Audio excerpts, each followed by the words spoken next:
Hey Astro Kids, and welcome back. And this is your 2023 horoscope using Vedic Astrology.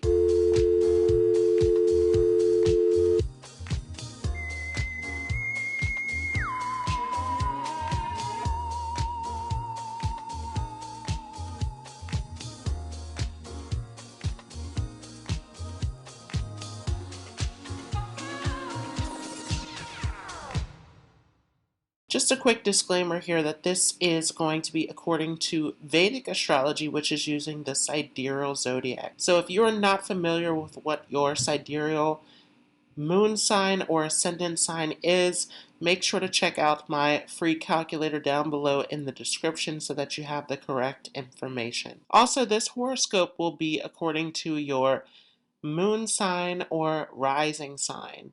So this is not according to your sun sign, as the rising sign and the moon sign are mapping out your life.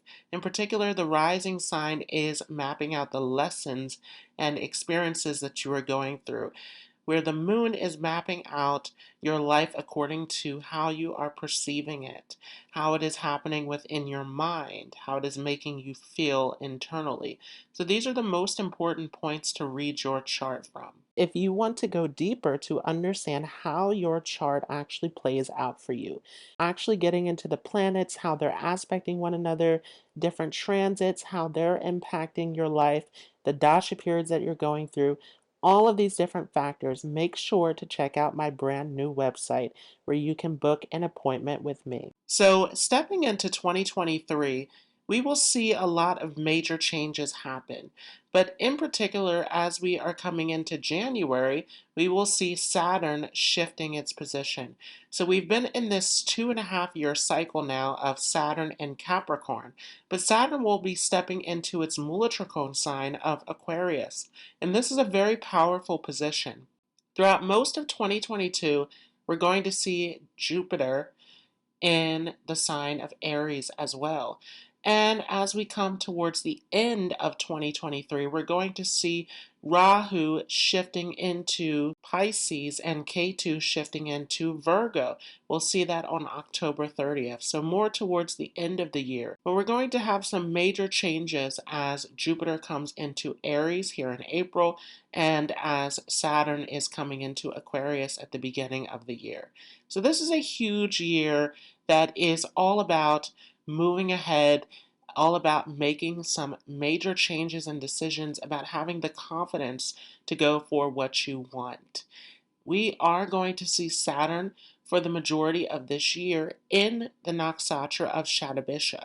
So Shatabisha is a nakshatra that is very mysterious, that is very much about science and mystery and exploration. It is a very intellectual nakshatra that likes to learn, that likes to delve into the mysteries. So this is a great time for anyone who is into research, anyone who is wanting to learn, wanting to get into their studies. And also this Jupiter in Aries is going to support this as well, because Jupiter will start off its transit in the nakshatra of Ashwini, and Ashwini is a very intelligent nakshatra as well. It is all about getting to the truth, as it is our first Ketu nakshatra. So Ashwini is a nakshatra that is drawn to the mysteries, that is drawn to philosophy, that is all about learning, that is all about absorbing knowledge and information and understanding it at a deeper level. So this is a very academic nakshatra. And so Jupiter is going to do very well as it comes into Ashwini, as Jupiter is again about knowledge, about learning, about travel. Ashwini also is a nakshatra that is all about adventure as well. So it is also akin to traveling. And we're going to see traveling is a theme as well, as Rahu comes into Pisces for some of you. As Pisces is about foreign travels, it is about isolation, spirituality, and so all sorts of long distance travel, whether that is foreign or whether that is happening on a deeper level as far as spiritual journeys and delving deeper. So this is a very interesting year that we are coming into with all of these different moving pieces here. K2 in Virgo is a bit of a tricky position as it can give us some perfectionistic tendencies wherever this is placed in your chart.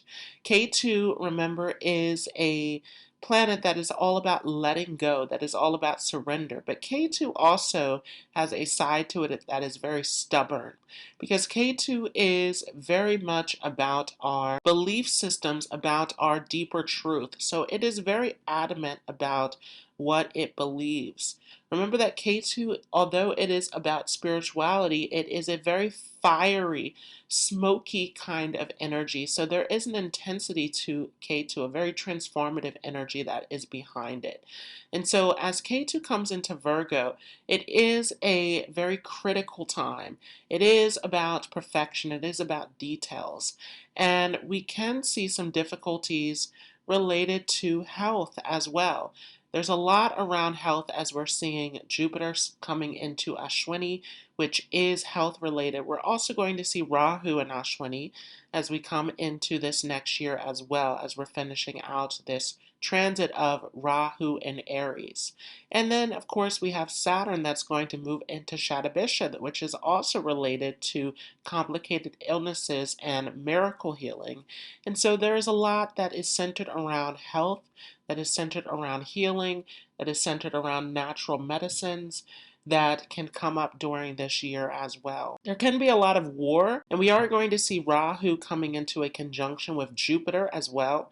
And so Rahu and Jupiter together is creating a very interesting yoga where we are going to see some explosive energies coming in here. Remember that Rahu is very obsessive. It blows everything up. And Jupiter is a very expansive planet.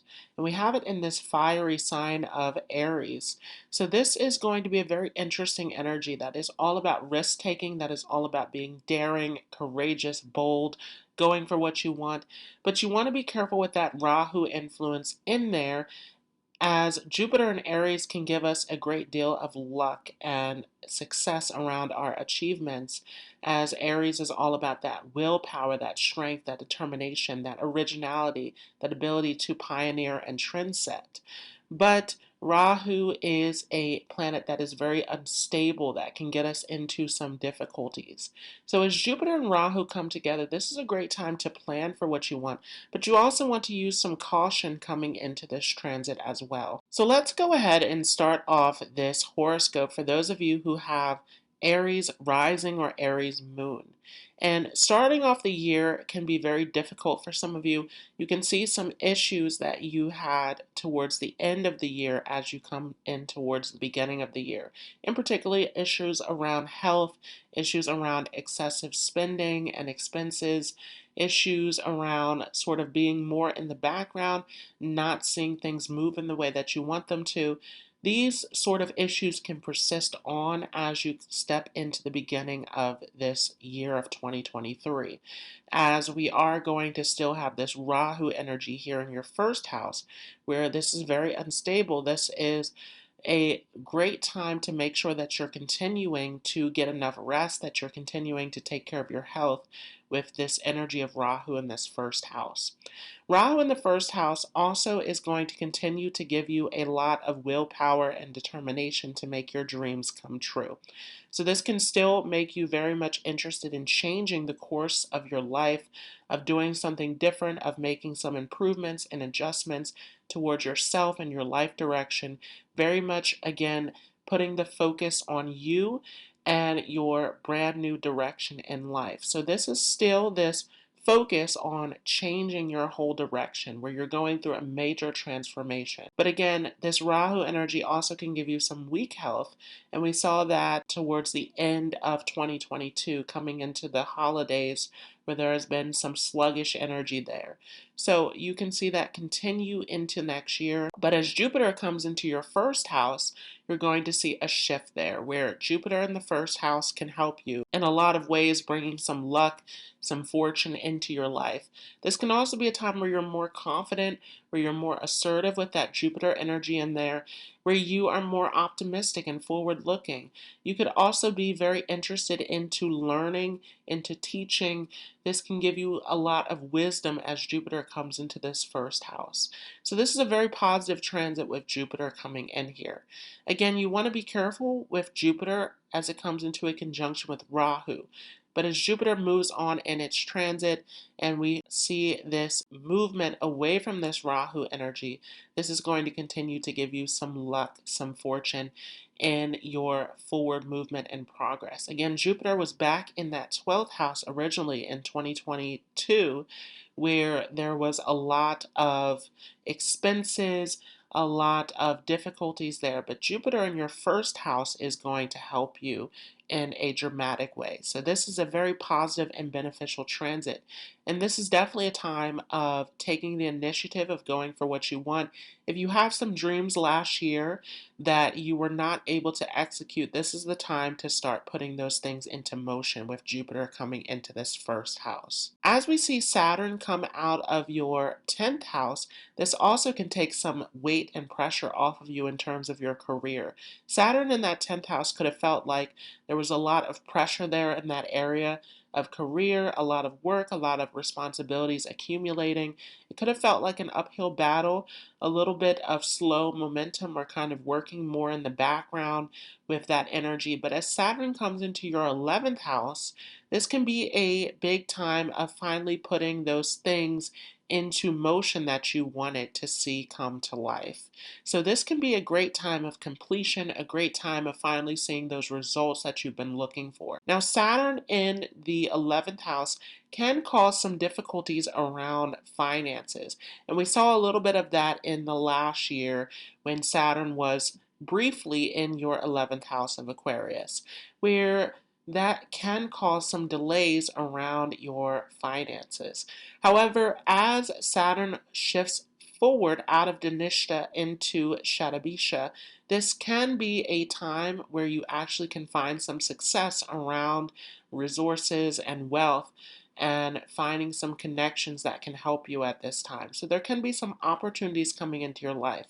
Remember that Shatabisha is a Rahu-ruled nakshatra, so it's very materialistic, very worldly, so it can help you in this particular area. We are going to see this K2 energy as well that's going to shift back into your 6th house and Rahu into the 12th house. Again, we're not going to see that until later on in October, the very end of October. So we'll talk more about that as we go along, but that really is going to shift a lot of this energy that's been sitting here in your 1st and your 7th house, which really has been a major time of making some shifts and transformations to move into this new direction. So as Rahu shifts ahead into your 12th house, this can be a time where some of those changes that you've been going through with Rahu in that 1st house can come to light here. More towards the end of 2023, you can see this new life, this new direction, this new path starting to manifest here. And depending upon your actions, of course, that you've been taking and some of the placements in your chart as well, this will determine what that result looks like. So as Rahu comes back into the 12th house, you could see that you are getting some positive or negative results depending upon how those changes were impacting you. But Rahu in that 1st house definitely gives you a lot of opportunity to make those necessary changes and improvements. So I would suggest that you are going along with these changes and that you're continuing to grow and to work on yourself to start to use that Rahu energy to move in the direction that you want. So that when we get to this Rahu in the 12th house transit, you will see those results come to life. With K2, it's been in this 7th house of relationships, so you could have had some relationship difficulties also in 2022. A lot around your partner if you're in a committed relationship. There could have been some health scares, some difficulties that your partner suffered through, where there could have been difficulties that you were dealing with based upon your partner's experiences. This also could have made you a little bit more detached from your partner in a way. Again, this Rahu really has got you in a position of improving your life, on focusing on growing as an individual. So there could have been a lot of difficulties around that relationship house. And as K2 moves into the sixth house, this can be a time of finally working out some of those concerns around relationships. And this could be a time of separation, of divorce, of things sort of falling through, as that sixth house is involved with litigation. But also, the sixth house is about problem solving. It is about dealing with the daily struggles of life. So, also, this K2 coming into this sixth house could really help you in terms of sorting out some of your difficulties that you have seen in this last year around relationships.